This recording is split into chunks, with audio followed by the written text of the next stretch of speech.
क्या आप अकेले हैं? तो घबराइए मत, क्योंकि अकेलापन ईश्वर द्वारा आपको दिया हुआ एक छुपा हुआ वरदान है। यह वह क्षण है जब सारा संसार शांत हो जाता है और केवल आपकी आत्मा बोलती है। नमस्कार प्रिय मित्रों, आज हम एक ऐसे विषय पर चर्चा करेंगे जो बाहर से एक दर्द की तरह लगता है, लेकिन भीतर से वही अकेलापन एक चमत्कार है। अकेलापन क्या है? अकेलापन वह नहीं है जब हमारे पास कोई नहीं होता, बल्कि वह अवस्था है जब परमात्मा आपको अपनी ओर बुलाता है। जीवन में जब मित्र, संबंध, समाज सब दूर चले जाते हैं, तब आत्मा को भीतर जाने का अवसर मिलता है। परमहंस योगानंद जी कहते थे, मौन ही आत्मा का मंदिर है। अकेलापन हमें दुनिया की भीड़ से हटाकर ईश्वर की गोद में बिठा देता है, जहाँ पर हमेशा ईश्वर का आशीर्वाद बना रहता है।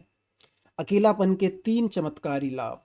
सबसे पहला, आत्मचिंतन की शक्ति। जब कोई नहीं होता, तब आप अपने आप को पहचानते हैं। दुनिया की जो आवाज़ें हैं शांत होती हैं और अंतर्मन की आवाज़ सुनाई देती है। आत्मा के प्रश्न, मैं कौन हूँ, मुझे कहाँ जाना है, मेरे जीवन का क्या उद्देश्य है, इन्हीं क्षणों में आपको इन प्रश्नों का उत्तर मिलता है। दूसरा, ईश्वर से सीधा संवाद। एकांत ही सच्चा मंदिर है। जब मन शांत होता है तब ध्यान जो है वह गहरा होता है, लेकिन बैठकर अगर कोई मंत्र या भगवान का नाम लो, उसका प्रभाव हजार गुना बढ़ जाता है।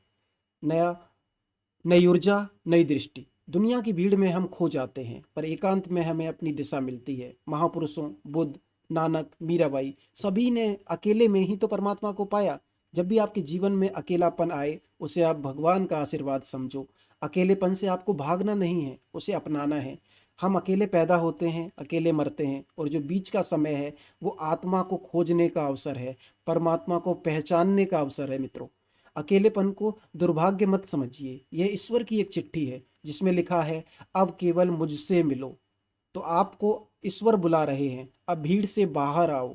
जब भी आपको अकेलापन महसूस हो, मौन हो जाइए, आंखें बंद कीजिए, गहरी सांस लीजिए और ईश्वर से कहिए, मैं तैयार हूँ प्रभु, मुझे बदल दो।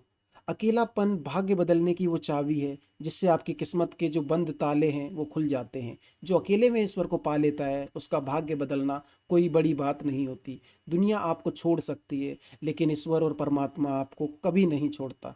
अकेले में प्रार्थना की शक्ति, जप की शक्ति, ध्यान की शक्ति हजार गुना बढ़ जाती है। इसलिए जब अगली बार अकेलापन आए, उसे रोना मत समझिए, रोइए मत, उसे साधना का समय मानिए। उस समय अकेलेपन में किसी भी एक दिव्य मंत्र का जाप करिए, जैसे ओम शांति शांति शांति। बस 7 दिन किसी भी समय 10 मिनट अकेले बैठकर यह मंत्र बोलिए और देखिए आपका भाग्य कैसे करवट बदलता है। अकेलापन कोई दुख नहीं है, वह ईश्वर की गोद है, जहाँ आत्मा को फिर से याद किया जाता है कि वह कौन है। तो चलिए इस अकेलेपन को अपनाएं और अपने भाग्य को नई दिशा दें। जय गुरुदेव।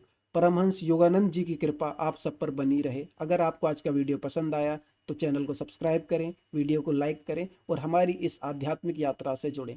धन्यवाद।